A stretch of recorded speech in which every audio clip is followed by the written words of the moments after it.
ॐ भूर्भुवः स्वः तत्सवितुर्वरेण्यं भर्गो देवस्य धीमहि धियो यो नः प्रचोदयात्। ॐ शांति शांति शांतिः। नमस्ते मेरे प्रिय दोस्तों, ये भगवान श्री रामना महर्षि से बातचीत का 8वां वीडियो है। ये वीडियो शुरू होता है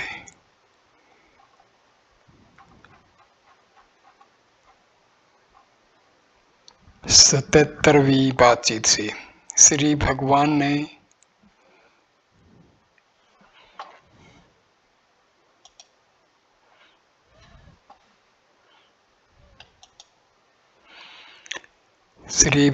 ने बाइबल का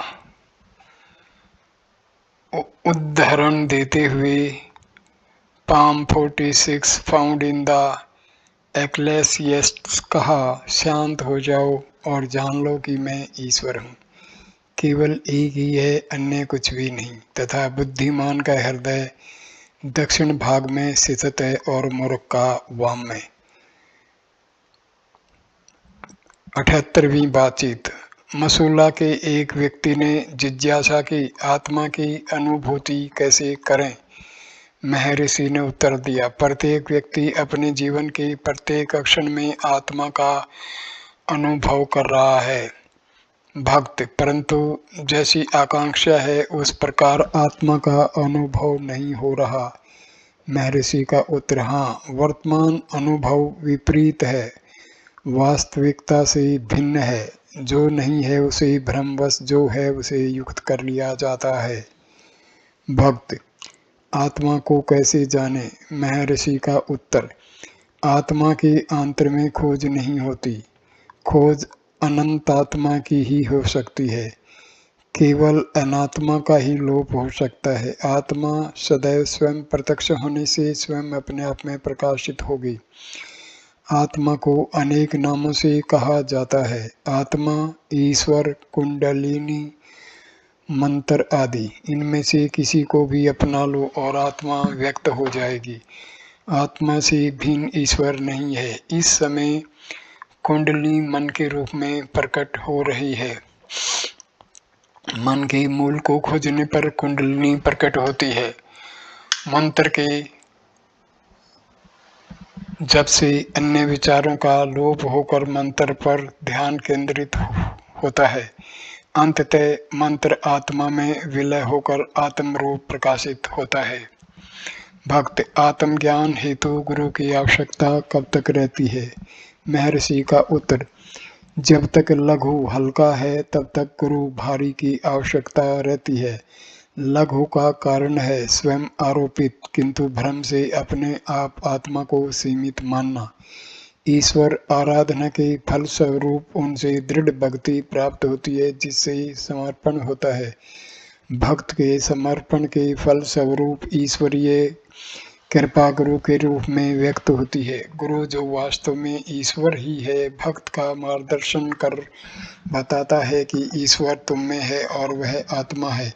इससे मन अंतर्मुख हो अंततः साक्षात्कार करता है। आत्मा अनुभव करने की अवस्था तक साधना की आवश्यकता है। तब आत्मा का स्वतः प्रकाशित होना आवश्यक है, अन्यथा आनंद पूर्ण नहीं होगा। इसलिए सहज अवस्था की प्राप्ति तक कुछ न कुछ पर्याप्त अवश्य है। भक्त, इन प्रयासों से हमारा सांसारिक जीवन की संगति नहीं बैठती। महर्षि, तुम क्यों विचार करते हो कि तुम क्रियाशील हो? तुम्हारे यहाँ आने का पूरा उदाहरण लें। तुम घर से बैलगाड़ी में चले, रेल में बैठे, यहाँ रेलवे स्टेशन पर उतरे, वहाँ बैलगाड़ी में बैठे और शिवम को इस आश्रम में पाया। किसी की पूछने पर तुम कहते हो कि तुम अपने शहर से पूरा मार्ग चलकर यहाँ आए हो। क्या यह सत्य है? क्या वास्तविकता यह नहीं है कि तुम जैसे थे वैसे ही रहे और समस्त मार्ग वाहन ही चेष्टा करते रहे? जिस प्रकार उस कार्य को भी तुम भ्रांतिवश अपने स्वयं का कार्य मान लेते हो, उसी प्रकार अन्य कार्यों के लिए भी ऐसा ही समझो। वे स्वयं तुम्हारे नहीं हैं, वे ईश्वरीय कार्य हैं। भक्त, इस विचार का परिणाम मानसिक शून्यता होगी और कार्य की ठीक ठीक प्रगति नहीं होगी। महर्षि, इस शून्यता तक पहुंच जाओ, तब बाद में मुझसे कहना। भक्त, ऐसा कहा जाता है कि ज्ञानियों का दर्शन आत्म साक्षात्कार में सहायक होता है। महर्षि, हाँ, वह सहायक होता है। भक्त, क्या आपके पास मेरी वर्तमान यात्रा मुझे वह प्राप्त नहीं कराएगी? महर्षि, कुछ रुक कर क्या प्राप्त करना है, किसको? विचार करो, अनुसंधान करो, यह संशय किसको है? यदि स्रोत को खोज लें, संशय लुप्त हो जाएगा। 79वां बातचीत। एक इंजीनियर ने पूछा, पशु, वातावरण व परिवर्तनों के होते हुए भी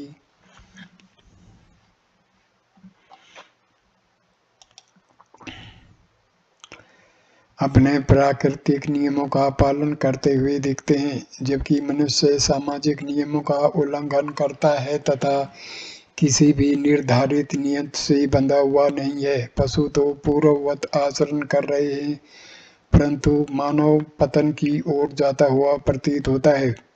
क्या यह ऐसा नहीं है महर्षि? पर्याप्त समय पश्चात उपनिषद व शास्त्रों का कहना है कि बिना साक्षात्कार के मानव पशु ही है, संभवतया वे अधिक निकृष्ट हैं। 3 अक्टूबर 1935। 80वीं बातचीत। एक सरल और अत्यंत श्रद्धालु भक्त का एकमात्र 3 वर्षीय बालक दिवंगत हो गया। अगले दिन वह सपरिवार आश्रम में आया। महर्षि ने उनके संदर्भ में कहा, मन के अभ्यास से मनुष्य दुख तथा शोक को धैर्य के साथ सहन कर सकता है। संतान का वियोग सब दुखों से कठोरतम है। जब तक तुम अपने को एक निश्चित आकार मानोगे, तभी तक दुख रहेगा। उस आकार से अतीत होने पर यह अनुभव होगा कि आत्मा अमर है, वहाँ न मृत्यु है न जन्म। जन्म केवल शरीर का है, शरीर देह भाव की सृष्टि है, किंतु सामान्यतया अहंकार देह से पृथक दृष्टि गोचर नहीं होता। उसका सदैव देह से तादात्म्य माने जाता है। विचार ही महत्वपूर्ण है। बुद्धिमान मनुष्य को विचार करना चाहिए कि क्या वह गाढ़ी निद्रा में अपने शरीर से परिचित था? वह उसे जागृत अवस्था में क्यों अनुभव करता है? किंतु यद्यपि सुषुप्ति में देह अनुभूति नहीं थी, पर क्या तब आत्मा का अस्तित्व नहीं था? गाढ़ी निद्रा में वह कैसे था? जागृत में वह कैसे है? क्या अंतर है? अहंकार का उदय होना ही जागना है। उसी समय संकल्प उदय होते हैं।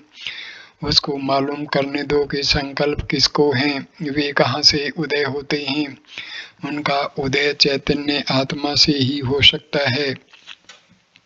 उसकी अस्पष्ट अनुभूति भी अहंकार के निराकरण में सहायक होती है। तदुपरांत एक अनंत सत्ता की अनुभूति संभव हो जाती है। उस अवस्था में शाश्वत सत्ता के अतिरिक्त अन्य व्यक्तित्व नहीं रहता। तब वहाँ न मृत्यु का विचार है न शोक का। यदि मनुष्य यह मानता है कि उसका जन्म हुआ है, तो वह मृत्यु के भय को टाल नहीं सकता। उसे यह मालूम करना है कि क्या उसका जन्म हुआ है अथवा क्या आत्मा का जन्म होता है। उसे यह ज्ञात हो लगेगा, उसे यह ज्ञात होगा कि आत्मा सदैव ही रहती है। जन्म लेने वाला शरीर संकल्पों से परिवर्तित हो जाता है तथा संकल्प का उदय ही सारे अनिष्ट की जड़ है। यह मालूम करो कि संकल्प कहाँ से उदय होते हैं, तभी तुम सदैव सत्तावान अंतरस्थ आत्मा में रमण करोगे तथा जन्म की कल्पना एवं मृत्यु के भय से मुक्त हो जाओगे। एक भक्त ने पूछा, यह कैसे किया जाए? महर्षि, संकल्प असंख्य पूर्व जन्मों की संचित वासनाएं मात्र ही हैं। उन वासनाओं का अक्षय करना ही लक्ष्य है। वासना मुक्त अवस्था मूल अवस्था है एवं शुद्धता की नित्य अवस्था है। भक्त यह अभी स्पष्ट नहीं हुआ। महर्षि सबको नित्य आत्मा का भान है। मनुष्य बहुतों को मरते देखकर भी स्वयं अपने को अमर मानता है, क्योंकि यही सत्य है। बिना जाने भी वास्तविक सत्य अपने आप को प्रकाशित करता है। चैतन्य आत्मा के जड़ शरीर के मिलने से मनुष्य को भ्रांति हो जाती है। इस भ्रांति का अंत होना चाहिए। भक्त इसका अंत कैसे होगा? महर्षि जिसका जन्म हुआ है उसका अनंत अनिवार्य है। भ्रांति तथा देह भाव अहंकार साथी हैं। इसका उदय तथा लोप होता रहता है, परंतु सत्यता का न कभी उदय होता है न लोप होता है, वह तो नित्य ही है। जिस गुरु ने ऐसी अनुभूति कर ली है वह ऐसा कहता है, शिष्य सुनता है, शब्दों पर मनन करता है तथा आत्मा की अनुभूति करता है। इसको दो प्रकार से कहा जा सकता है। नित्य सिद्ध आत्मा की अनुभूति के लिए किसी प्रयास की आवश्यकता नहीं है। अनुभूति वहाँ पहले से ही है, केवल भ्रांति को हटाना है। कुछ लोग कहते हैं गुरु के शब्द मात्र से ही भ्रांति का तत्काल निवारण हो जाता है। कुछ कहते हैं कि अनुभूति के लिए ध्यान आदि आवश्यक है। दोनों ही सही हैं, केवल दृष्टि बिंदु का अंतर है। भक्त क्या ध्यान आवश्यक है? महर्षि उपनिषदों के अनुसार तो पृथ्वी भी नित्य ध्यान में है। भक्त कर्म किस प्रकार उसे सहायता करते हैं? क्या इससे पूर्व संचित कर्मों के भारी बोझ को उन्हें हमें हटाना है? उनमें वृद्धि नहीं होगी। महर्षि निष्काम कर्म करने से मन निर्मल होता है और उसे ध्यान में स्थिर होने में सहायता मिलती है। भक्त यदि बिना कर्म के निरंतर ध्यान करें तो? महर्षि प्रयत्न करो और देखो, वासनाएं तुम्हें यह नहीं करने देंगी। गुरु कृपा से वासनाएं धीरे धीरे अक्षीण होकर कर्म से में ही ध्यान सुलभ होता है। 81वीं बातचीत। डॉक्टर बर्नार्ड बे अमेरिका के एक रसायन शास्त्री हैं जो पिछले 20 वर्ष से वेदांत में रुचि ले रहे हैं। अब भारत आने पर महर्षि के दर्शनार्थ आए। उन्होंने प्रश्न किया, अभ्यास कैसे किया जाए? मैं प्रकाश की खोज में हूँ। उन्होंने स्वयं ही अभ्यास का अर्थ एकाग्र होना बताया। मन की एकाग्रता। महर्षि ने पूछा, अब तक उनका क्या अभ्यास था? यात्री ने कहा कि वे नासिका के अग्रभाग पर एकाग्र होते हैं, किंतु उनका मन भटकता था। महर्षि क्या मन भी है? एक अन्य भक्त ने नम्रता से निवेदन किया, मन केवल संकल्पों का समूह है। महर्षि संकल्प किसको आते हैं? यद्यपि तुम मन के स्थान को जानने का प्रयत्न करोगे तो मन लुप्त हो जाएगा तथा केवल आत्मा रहती है। केवल अस्तित्व है तो एकाग्रता अथवा अन्यथा नहीं हो सकता। भक्त यह समझना बहुत कठिन है। यदि कोई निश्चयात्मक बात कही जाए तो वह सरलता से समझी जा सकती है जब ध्यान आदि अधिक का अधिक स्पष्ट है। महर्षि मैं कौन हूँ? सर्वोत्तम जाप है। आत्मा से अधिक स्पष्ट क्या हो सकता है? प्रत्येक व्यक्ति को हर क्षण इसका अनुभव है। वह आत्मा को छोड़कर बाहर की कोई वस्तु क्यों ग्रहण करे? प्रत्येक व्यक्ति को कुछ अज्ञात अन्य वस्तु की अपेक्षा ज्ञात आत्मा की खोज करने का प्रयास करना चाहिए। भक्त आत्मा का ध्यान कहाँ करूं? मेरा आशय है शरीर के किस भाग में करूं? महर्षि आत्मा अपने को व्यक्त करे, बस इतना ही आवश्यक है। एक भक्त ने नम्रता पूर्वक कहा, वक्ष के दाहिनी ओर हृदय है, यही आत्मा का स्थान है। अन्य भक्त, आत्मा अनुभूति होने पर उस केंद्र में प्रकाश होता है। महर्षि ऐसा ही है। भक्त मन को जगत से किस प्रकार हटाएं? महर्षि क्या संसार है? मेरा आशय है क्या आत्मा से परे? क्या जगत कहता है कि वह है? यह तो तुम हो जो कहते हो कि संसार है। उस आत्मा को मालूम करो जो यह कहता है। 82वां बातचीत। अनेक प्रकार की समाधियों में क्या अंतर है, इसके संबंध में प्रश्न पूछा गया। महर्षि ने उत्तर दिया, जब इंद्रियों का अंधकार में विलय होता है तब वह गाढ़ी निद्रा है, जब इंद्रियों का प्रकाश में विलय होता है तब वह समाधि है। जिस प्रकार गाड़ी में सोता हुआ यात्री गाड़ी के चलने, रुकने तथा घोड़ों के खोले जाने पर भी उसे अनभिज्ञ रहता है, उसी प्रकार ज्ञानी जो सहज समाधि में है, घटना, कर्म, जागृति, स्वप्न तथा सुषुप्ति से अनभिज्ञ रहता है। इस उदाहरण में निद्रा घोड़ों के खुलने के समान है तथा समाधि घोड़ों के विश्राम के समान है, क्योंकि इंद्रियां कर्म करने को उसी प्रकार प्रस्तुत रहती हैं जिस प्रकार के विश्राम के बाद घोड़े चलने को तत्पर रहते हैं। समाधि में सिर नीचे नहीं झुकता, क्योंकि निष्क्रिय होते हुए भी इंद्रियां विद्यमान हैं, जबकि निद्रा में सिर नीचे झुक जाता है, क्योंकि इंद्रियां अंधकार में विलीन हो जाती हैं। केवल समाधि में क्रियाएं, प्राण धारक एवं मानसिक जागृति, स्वप्न तथा सुषुप्ति केवल विलीन होकर समाधि से अन्य अवस्था होते हुए ही प्रकट हो जाती हैं। सहज समाधि में प्राण धारक तथा मानसिक क्रियाएं एवं तीनों अवस्थाएं पूर्णतया नष्ट हो जाती हैं और फिर कभी भी पूर्ण प्रकट नहीं होती।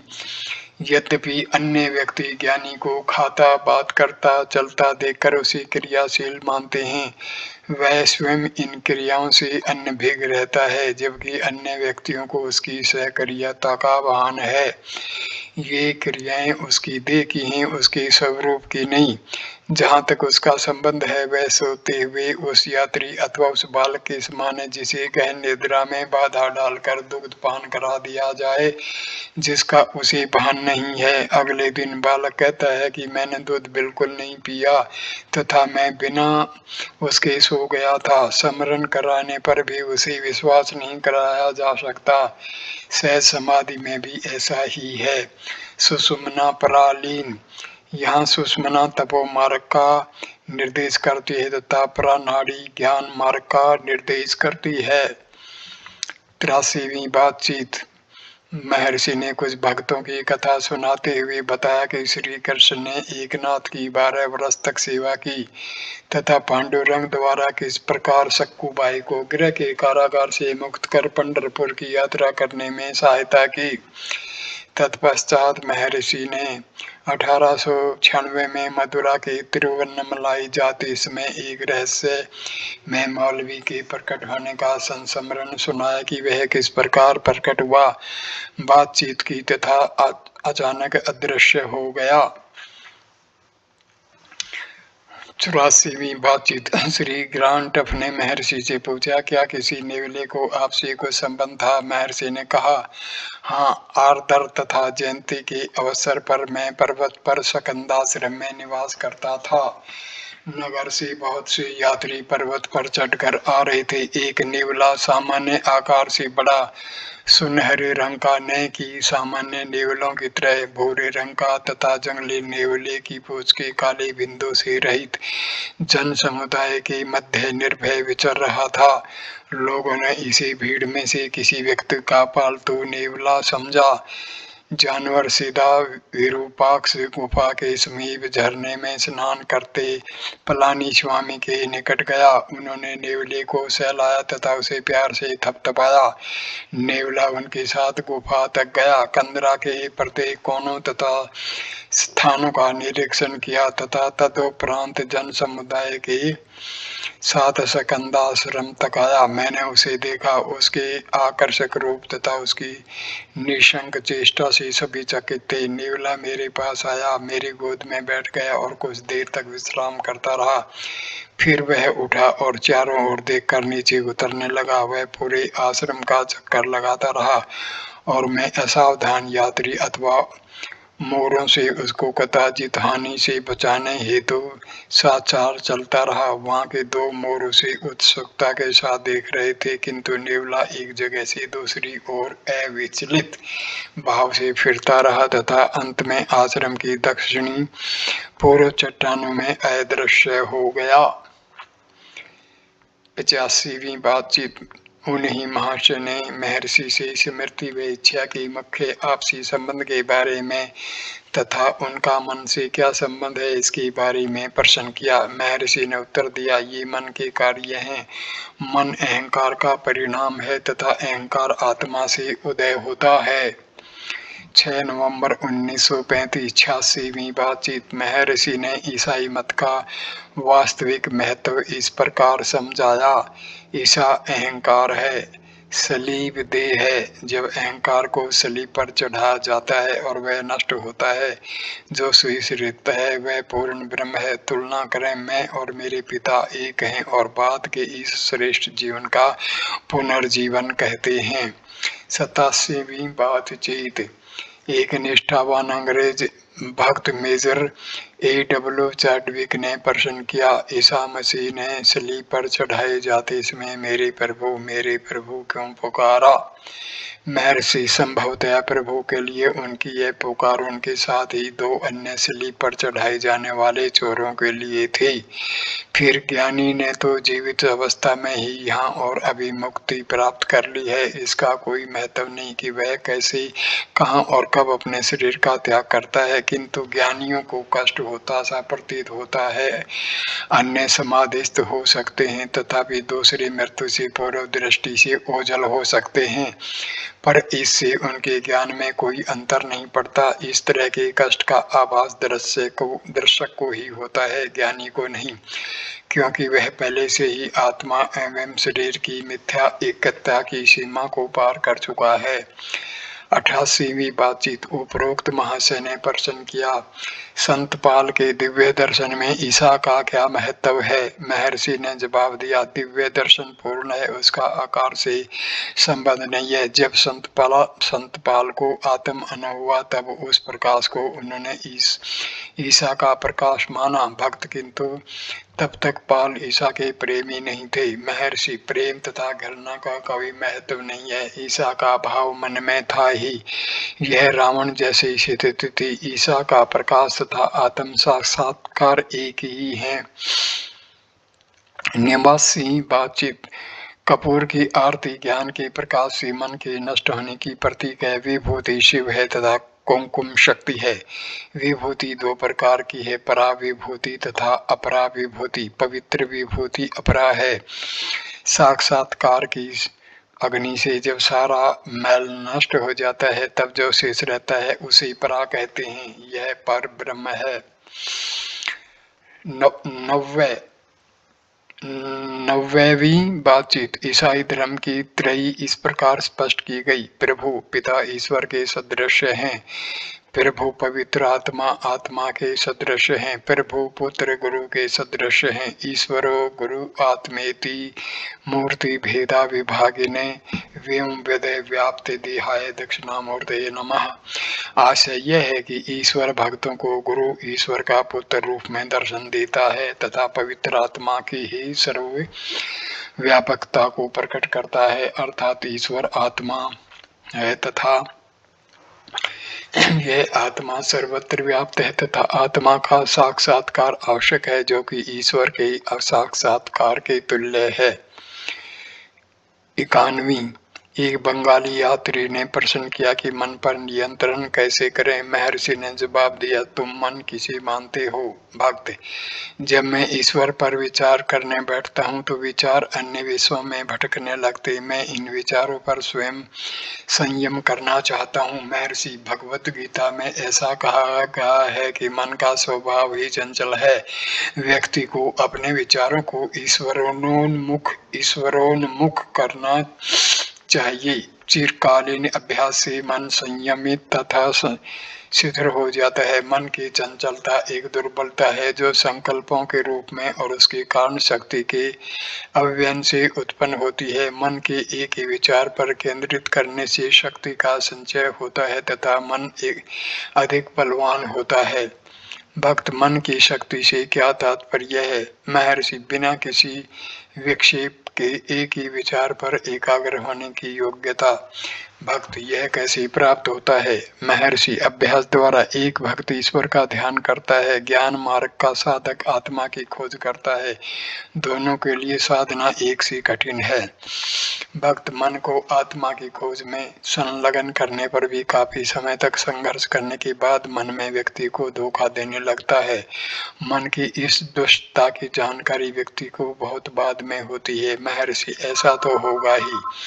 प्रारंभिक अवस्था में मन खोज में काफी समय तक रुक कर तब लगता है, पर निरंतर अभ्यास से थोड़े समय के बाद ही फिर लगने लगेगा तथा अंततः कदापि भी चंचल नहीं होगा। तब अव्यक्त व्यक्ति व्यक्त होगी, अव्यक्त शक्ति व्यक्त होगी। सात्विक मन संकल्पों से रहित हो जाता है जबकि राजसिक मन संकल्पों से भरा रहता है। सात्विक मन प्राण धारा में परिवर्तित हो जाता है। भक्त क्या प्राण धारा का अनुभव करने से पहले ही मन को संकल्पों से दूर रखा जा सकता है? महर्षि हाँ, धारा तो पूर्व से ही विद्यमान है। 7 नवंबर 1935।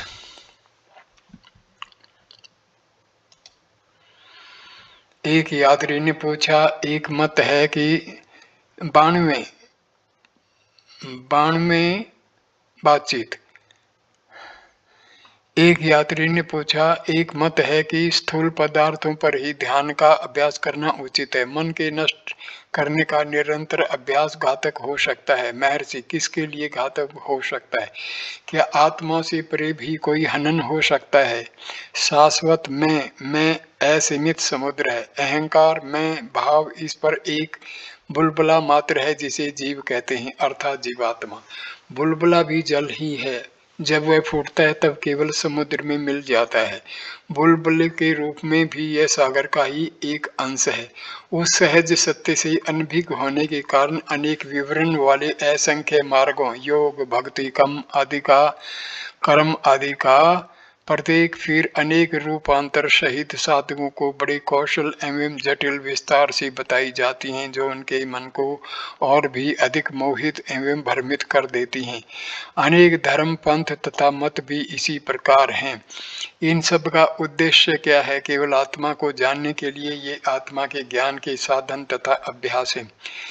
इंद्रिय अनुभूत विषयों को प्रत्यक्ष ज्ञान कहा जाता है। क्या आत्मा से अधिक प्रत्यक्ष और कोई वस्तु हो सकती है जिसका किसी इंद्रिय की सहायता के बिना प्रति अक्षण अनुभव हो रहा है?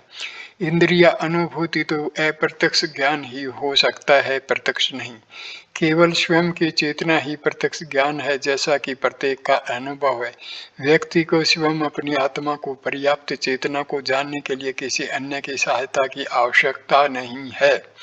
एक असीमित, शाश्वत, पूर्ण आपको मैं के रूप में अनुभव करता है, अर्थात सचेत होना। यही इसकी मूल संज्ञा है। अन्य सभी संज्ञाएं यथा ओम बाद की उत्पत्ति है। आत्मा के भान का ही नाम मोक्ष है। महावाक्य अहम ब्रह्मास्मि इसका प्रमाण है। यद्यपि मैं की अनुभूति सदैव ही होती है, फिर भी व्यक्ति का ध्यान इस ओर आकर्षित करा जाना आवश्यक है। केवल तभी ज्ञान का उदय होता है। इसी कारण उपनिषदों तथा ज्ञान संतों की आवश्यकता है।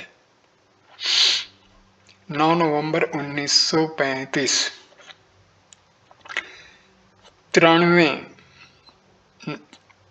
93 नंबर की बातचीत। सब केवल स्वयं की आत्मा से अपरिचित हैं। आश्चर्यों का आश्चर्य जो नहीं है उसको वे है मानते हैं, अथवा वे दृश्य जगत को आत्मा से पृथक मानते हैं। जब तक ज्ञाता है तब तक सर्व प्रकार के ज्ञान होते हैं, प्रत्यक्ष, अनुमानिक, बौद्धिक आदि। जानने वाले का नाश होते ही उसके साथ उन सब का भी नाश हो जाता है। उनकी सत्यता उसी मात्रा में है जितनी की उसकी। 94 नंबर की बातचीत। एक व्यक्ति ने महर्षि से अपने पापों के लिए अक्षमा याचना की। उसे बताया गया कि यदि वह इतनी सावधानी बरते जिससे कि उसका मन उसे दुखी नहीं कर सके तो उसके लिए यही पर्याप्त होगा। 13 नवंबर 1935। 95 नंबर की बातचीत। Major A.W. चैडविक द्वारा निम्नलिखित प्रश्न उठाया गया। एक योगी श्री एडवर्ड कारपेंटर ने एक पुस्तक में लिखा है कि उन्हें कुछ अवसरों पर आत्मा अनुभूति हुई जिसका प्रभाव कुछ समय पश्चात तक रहकर कर्म से नष्ट हो गया, जबकि श्री रमण गीता का कथन है एक बार ग्रंथि तड़ से टूटने के बाद सदैव के लिए ही टूट जाती है। इस योगी के उदाहरण में आत्म साक्षात्कार के उपरांत भी बंधन बने रहे, ऐसा कैसे हो सकता है? महर्षि ने कैवल्य का उदाहरण इस प्रकार दिया। सच्चिदानंद की ज्योतिर्मय एकात्मक निरंतर स्थिति की उपलब्धि कर शिष्य ने गुरु को आत्म समर्पण कर विनम्र प्रार्थना की कि वह गुरु की कृपा से के लिए दक्षिणा में क्या समर्पित करे। गुरु ने आदेश दिया, तुम सदैव शाश्वत निरंतर परमानंद में स्थित रहो, यही मेरी दक्षिणा है, उससे फिसल कर दूर न जाना। भक्त पूर्ण आनंद का अनुभव कर कोई भी किस प्रकार उस मार्ग से चित्त होश दूर हो जा सकता है? महर्षि अरे हाँ, ऐसा होता है। पूर्व जन्म के अनंत काल के संचित संस्कार उसे हठात बाहर लाते हैं और इस प्रकार अविद्या उसे घेर लेती है। भक्त अनंत आनंद में स्थिर रहने के लिए कौन सी बाधाएं आती हैं, उन पर कैसे काबू पाया जाए? महर्षि कठिनाइयां निम्न है। नंबर 1, अज्ञान, निज के शुद्ध अस्तित्व की विस्मृति। 2, संशय, जो अनुभव हुआ उस पर आश्चर्य कि वह सत्य का था अथवा असत्य का। 3, भ्रांति, मैं देह हूँ, विचार तथा जगत को सत्य मानना। सत्य का श्रवण मनन तथा निधिध्यासन करने से इन पर विजय प्राप्त की जा सकती है। महर्षि ने आगे कहा, अनुभव अस्थायी तथा सथाई कहा गया है। प्रारंभिक अनुभव अस्थायी होता है किंतु एकाग्रता द्वारा स्थायी हो जाता है। प्रारंभिक अनुभव से बंधन पूर्णतः नष्ट नहीं होता, वह सूक्ष्म रूप में बना रहता है और समय पाकर पुण्य बल रूप में बलपूर्वक प्रकट होता है। परंतु सथाई अनुभव से बंधन समूल नष्ट हो जाता है और फिर कभी प्रतीत नहीं होता। श्रीमद् भागवत गीता में योग भ्रष्ट से ही तात्पर्य पूर्व प्रकार के व्यक्तियों से है। भक्त तब क्या सत्य का श्रवण केवल सीमित व्यक्तियों के लिए ही है? महर्षि वह 2 प्रकार का है। सामान्य गुरु मुख से उसका निरूपण तथा स्पष्टीकरण श्रवण करना है, तथापि सही पद्धति यह है कि वह स्वयं से प्रश्न करे एवं स्वयं में ही उसकी खोज एवं उसकी प्राप्ति करे कि वह स्वयं ही शाश्वत में है। इस अनुभव का मनन करना ही द्वितीय सोपान है तथा एकाग्र हो उसी भाव में स्थिर रहना तृतीय सोपान है। भक्त क्या अस्थायी आनंद को समाधि कह सकते हैं? महर्षि नहीं, समाधि तृतीय सोपान का भाग है। भक्त जब तो ऐसा लगता है कि जैसे सत्य का श्रवण भी बहुत थोड़ा के लिए ही सीमित है। महर्षि साधक 2 श्रेणियों में विभक्त किए जा सकते हैं, कर्तोपासक तथा अकर्तोपासक। कर्तोपासक दृढ़ भक्ति द्वारा अपने पूर्व संस्कारों पर पहले से ही विजय प्राप्त कर चुका है, इस प्रकार उसका मन निर्मल हो चुका है, उसे कुछ अनुभव भी हो चुके हैं परंतु उनका बोध ग्रहण नहीं किया। जैसे ही समर्थ गुरु द्वारा निर्देश मिलते हैं उसे स्थायी अनुभव होता है। द्वितीय श्रेणी के साधक को इस लक्ष्य को प्राप्त करने के लिए अत्यधिक प्रयास करने की आवश्यकता है। सत्य का श्रवण मनन तथा निधिध्यासन उसकी सहायता कैसे करेगा? वे उपासना कहे गए हैं सत्य के निकटतम जो अंततः उसे आत्म साक्षात्कार करा देते हैं। अंतिम तथा चतुष्ट सोपान मोक्ष है। इस अवस्था का भी विभाजन किया गया है। नंबर 1, ब्रह्म को जानने वाला ब्रह्मविद। नंबर 2, ब्रह्मविद वर। नंबर 3, ब्रह्मविद वर्य। नंबर 4 ब्रह्मविद भ्रष्ट, किंतु वास्तव में उपरोक्त सभी जीवित अवस्था में ही मुक्त हो जाते हैं। 96 नंबर की बातचीत। Major A.W. चाडविक, पश्चिम के निवासियों का ज्ञान किस प्रकार का है, जो कहते हैं कि उन्हें सार्वभौम चैतन्य के प्रकाश का दर्शन हुआ है। महर्षि, वह ज्योति के रूप में प्रकट हुआ और इसी प्रकार अदृश्य हो गया। जिसका आदि है उसका अंत भी है। जब केवल नित्य शुद्ध चैतन्य की अनुभूति होगी तभी वह स्थायी होगा। वास्तव में चैतन्य सदैव ही हमें उपलब्ध है। प्रत्येक व्यक्ति जानता है मैं हूँ। कोई भी अपने अस्तित्व से मना नहीं कर सकता। गहन निद्रा में व्यक्ति को इसका भान नहीं होता। जब जागृत है तब वह उसे अवगत जान पड़ता है, किंतु यह वही व्यक्ति है जो सोया था तब जो अब जागृत है, उसमें कोई परिवर्तन नहीं है। गहन निद्रा में उसे देह का भान नहीं था, वहाँ देह चेतना नहीं थी। जागृत अवस्था में उसे देह का भान है, वहाँ देह चेतना ही है। अतः देह चेतना के उदय होने के कारण अंतर होता है। वास्तविक चैतन्य में किस प्रकार अंतर नहीं है। देह तथा देह चेतना साथ ही उदय होती है तथा साथ ही विलीन होती है। यह सब कहने का आशय यह है कि गाढ़ी निद्रा में कोई सीमाएं नहीं होती, जबकि जागृति में सीमाएं होती हैं। वे सीमाएं ही बंधन हैं। यह अनुभूति के मैं देह हूँ मूल में है। मैं की इस मिथ्या का भावना को जाना होगा। वास्तविक मैं सदैव ही है। यह यही है और अभी है। वह कभी भी नए ढंग से न उदय होती है और न फिर लुप्त। जिसकी सत्ता है वह सदैव ही रहता है। जो नया प्रकट होगा वह नष्ट भी होगा। गहरी निद्रा तथा जागृत की तुलना करो। एक अवस्था में देह का भास होता है, दूसरी में नहीं, अतः देह नष्ट ही होगी। चैतन्य की सत्ता पहले भी थी, अतः यह देह के बाद भी रहेगी। वास्तव में ऐसा कोई भी नहीं है जो यह न कहता हो कि मैं हूँ। यह मिथ्या ज्ञान की मैं देह हूँ सारे अनिष्ट की जड़ है। इस प्रकार मिथ्या ज्ञान को जो हटाना आवश्यक है, यही साक्षात्कार है। साक्षात्कार किसी नवीन वस्तु की प्राप्ति नहीं है और न यह कोई नवीन अक्षमता है। यह सब माया छदम को दूर हटाना मात्र है। मेजर चाडविक, मैं देह से निवृत्त होने का प्रयास करता हूँ। महर्षि, मनुष्य अपने वस्त्रों को उतार कर अकेला एवं स्वतंत्र रहता है। आत्मा निस्सीम है एवं देह तक ही सीमित नहीं है। देह से निवृत्ति कैसे होगी, वह उसे कहाँ त्यागेगा। वह जहाँ कहीं भी है तब भी उसी की है। मेजर चाडविक हंसते हैं। महर्षि, अंतिम सत्य कितना सरल है। वह मूल अवस्था में रहने से अधिक कुछ नहीं है। केवल इतना कहना ही पर्याप्त है। फिर भी आश्चर्य तो इस बात का है कि इस सरल सत्य को समझने के लिए इतने धर्म पंथ प्रणाली उत्पन्न हुए हैं, जिनके मध्य अपने विवाद हो गए हैं। आह कितने खेत की बात है, आह कितने खेत की बात है। मेजर चैडविक, किंतु लोग सरलता से संतुष्ट नहीं होंगे, वे तो जटिलता ही चाहते हैं। महर्षि, ऐसा ही है, क्योंकि लोगों की रुचि विस्तार सहित आकर्षक तथा जटिल वस्तु में है, इसलिए इतने अधिक धर्मों की सृष्टि हो गई है, जिनमें से प्रत्येक अत्यधिक जटिल है तथा प्रत्येक धर्म के प्रत्येक पंथ में अपने अपने अनुयायी तथा विरोधी हैं। उदाहरण स्वरूप साधारण ईसाई तब तक संतुष्ट नहीं होगा जब तक उसे यह न बताया जाए कि परमात्मा दूरस्थ स्वर्ग में विराजमान है, जहाँ हम बिना सहायता के नहीं पहुँच सकते। उस परमात्मा को केवल ईसा ही जानते थे तथा केवल ईसा ही हमें मार्ग दिखाने में समर्थ हैं। ईसा की आराधना करके ही बचना संभव है। यदि उसे सरल सत्य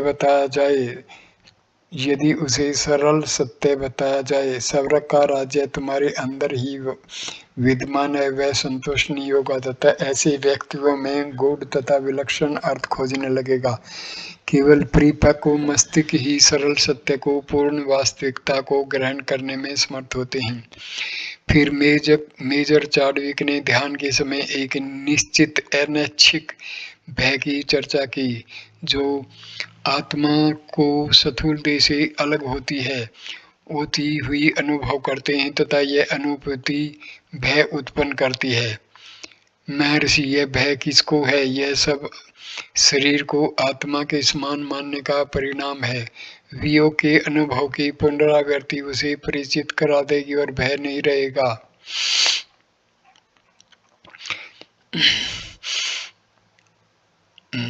19 नवंबर 1935, 97वें नंबर की बातचीत। अंबाला के एक सज्जन श्री रामचंद्र ने जिज्ञासा की, हृदय कहाँ तथा साक्षात्कार क्या है? महर्षि, हृदय भौतिक नहीं है, वह आध्यात्मिक है। हृदय बराबर है हृत जमा अयम बराबर है यह केंद्र है।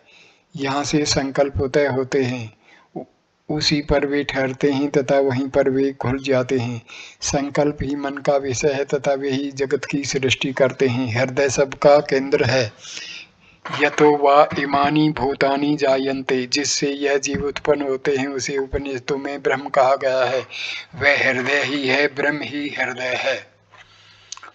भक्त, हृदय की अनुभूति कैसे हो? महर्षि, ऐसा कोई भी नहीं है जो अक्षर मात्र को भी आत्मा के अनुभव से वंचित रहता हो, क्योंकि कोई भी यह स्वीकार नहीं करता कि वह कभी आत्मा से पृथक रहता है। वह आत्मा है, आत्मा ही हृदय है। भक्त, यह स्पष्ट नहीं हुआ।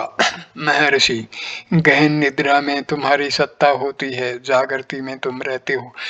दोनों अवस्थाओं में वही आत्मा है। अंतर केवल जगत के भान का तथा उक्त भान के अभाव का ही है। जगत का उदय तथा अस्त मन से ही होता है। जो उदय तथा अस्त होता है वह आत्मा नहीं है।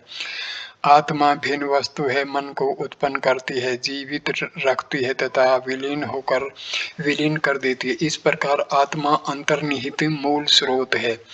जब तुमसे प्रश्न किया जाता है तुम कौन हो, तुम वक्ष स्थल की दाहिनी ओर हाथ रखकर कहते हो मैं हूँ। इस प्रकार तुम अनजाने ही आत्मा की ओर संकेत करते हो। इस प्रकार आत्मा का भान होता है, किंतु व्यक्ति दुखी है क्योंकि वह भ्रांतिवश मन तथा शरीर को आत्मा से मिला देता है। यह भ्रांति मिथ्या ज्ञान के कारण है। केवल इस अज्ञान का निवारण आवश्यक है। इस निवारण से साक्षात्कार होता है। भक्त, मन को वश में कैसे करें? महर्षि, मन क्या है? मन किसका है? भक्त, मन सदैव चंचल रहता है, मैं इसको वश में नहीं कर सकता। महर्षि, मन का स्वभाव ही चंचल होना है। तुम मन नहीं हो, मन उदय होता है और अस्त होता है। यह अस्थायी तथा अनित्य है, जबकि तुम नित्य हो। आत्मा से अन्य कुछ नहीं है। आत्मा में अधिष्ठित होना ही आवश्यक है। मन की चिंता त्याग दो। यदि इसके स्रोत को खोज लोगे तो यह नष्ट हो जाएगा और शुद्ध आत्मा शेष रहेगी। भक्त, क्या मन को वश में करने की आवश्यकता नहीं है? महर्षि, आत्मा की अनुभूति होने के बाद नियंत्रण करने को कोई मन नहीं रहेगा। मन के नष्ट होने के बाद आत्मा प्रकाशित होगी। जिससे साक्षात कर लिया है उसका मन सक्रिय अथवा निष्क्रिय, उसके लिए केवल आत्मा रहती है। क्योंकि मन, देह तथा जगत आत्मा से पृथक नहीं है। वे आत्मा में उदय होते तथा आत्मा में अस्त होते हैं। आत्मा से पृथक उनकी सत्ता नहीं है। क्या वे आत्मा से भिन्न हो सकते हैं? केवल आत्मा का बोध रखो। इन मिथ्या वस्तुओं की चिंता क्यों? वे आत्मा को कैसे प्रभावित कर सकते हैं?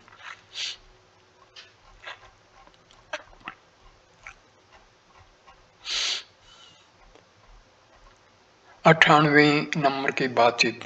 श्री भगवान ने पुनः स्पष्ट किया, आत्मा हृदय है। हृदय स्वतः ज्योतिर्मय है। प्रकाश हृदय से उदय होकर मस्तिष्क में पहुंचता है, जो मन का स्थान है। मन के द्वारा ही जगत दिखता है, अर्थात आत्मा से प्रतिबिंबित प्रकाश द्वारा जगत दिखता है। मन की सहायता से जगत की अनुभूति होती है। जब मन प्रदीप्त होता है तब उसे संसार का भान होता है। जब मन स्वयं इस प्रकार प्रदीप्त नहीं होता उसे जगत का भान नहीं होता। यद्यपि मन को अंतर्मुखी कर प्रकाश के स्रोत की ओर मोड़ लें तो दृश्य जगत का लोप हो जाता है और केवल आत्मा हृदय के रूप में प्रकाशित होती है। चंद्रमा सूर्य की प्रतिबिंबित प्रकाश से प्रकाश देता है।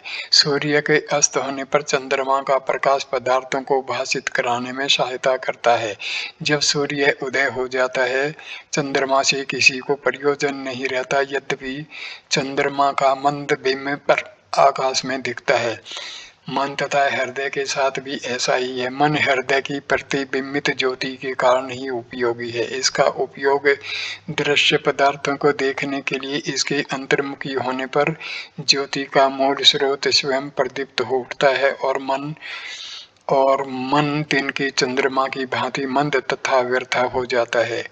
99 नंबर की बातचीत। एक सन्यासी ने जिज्ञासा की। ऐसा कहा जाता है कि आत्मा मन से परे है, फिर भी साक्षात्कार मन द्वारा ही होता है। मनो ने मनुते मनसा ने मतम तथा मन संवेदना व्यापम।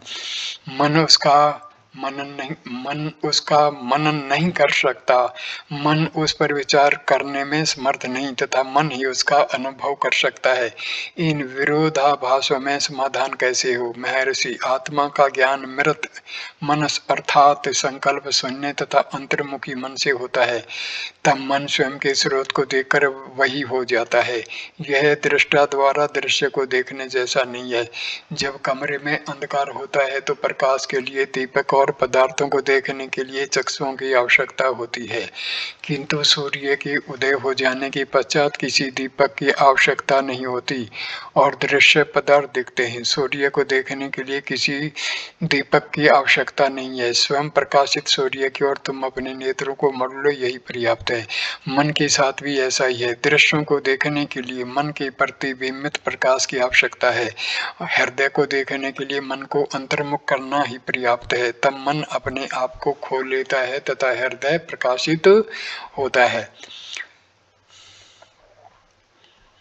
अब मैं इस वीडियो को यहीं पर विराम देता हूं। अगला वीडियो 100वें नंबर की बातचीत से शुरू होगा। धन्यवाद दोस्तों, ये वीडियो देखने के लिए। नमस्कार।